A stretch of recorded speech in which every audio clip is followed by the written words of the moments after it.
what I do in the community is also a representation of Sigma.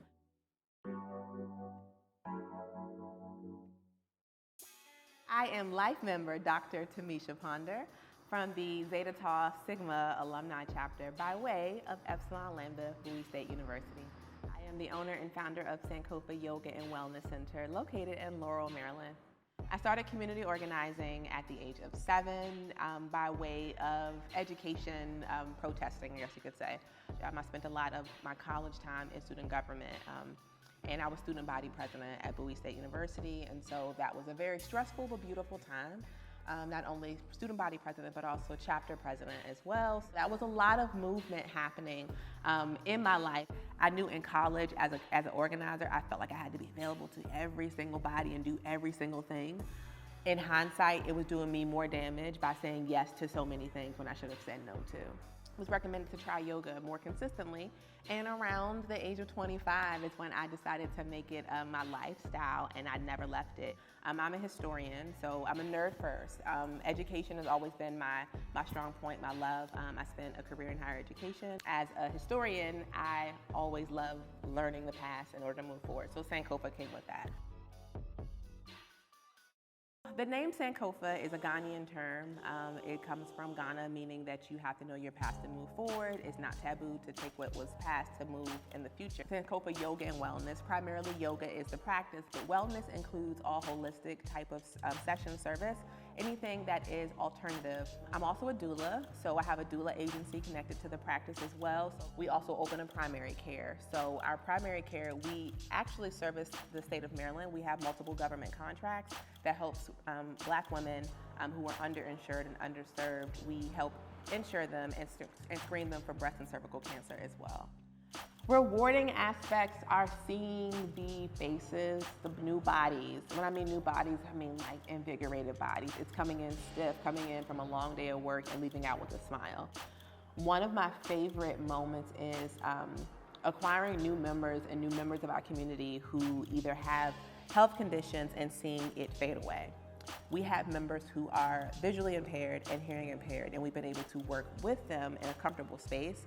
Is that if you are hard of hearing or hard of seeing and literally cannot see, yoga has a verbal instruction. Is that we teach from our words. Is that you don't have to see someone. You can close your eyes. You can practice. The number one myth about yoga, or two, I'm gonna say two.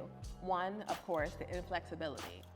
We became flexible because we did yoga, that we all started from somewhere, and then we got there, is that we knew that we needed to increase mobility and flexibility. But on the other side, what you get out of yoga is the mental clarity and the stress reduction. And I have to say this because this is a Black-owned business, okay? Okay, I have to do that, okay? The number one myth would be flexibility. Second would be that it's only for white women, when in reality, yoga was created by people of color. It started in India, but actually started by men. We may see in videos that it is only for a certain demographic, that you have to be thin, or you have to be a certain color, is that it's open to all, yoga is for everybody. I have to mention that as a myth because that is a barrier that is preventing people of color to maintain healthy habits. I'm very happy to see SOARS come in and SOARS find out that it's a Sigma-owned business and still be able to share things like this too. I entered college in 2005, and at that time, I was very active on campus. I had a lot of options, lots of things to do, and I got involved in every single thing. And the ladies of Sigma Gamma Rho came to one of my events and actually challenged me in one of my spaces, which was different because this was my domain. And they challenged me with a question about one of the things that I was sharing. And I actually enjoyed that. I wanted more of that. I said, tell me more, right? And I love the fact that they came because they were interested in the topic. And so after that, I knew that they also had the breadth and depth I was looking for. It was, they're here to also discuss topics, history. I said, I like this group already. I wanted to join something that can continue the legacy of Black people. I felt it was great to continue that legacy of the Divine Nine. I love education, I love educated, and it all just made sense.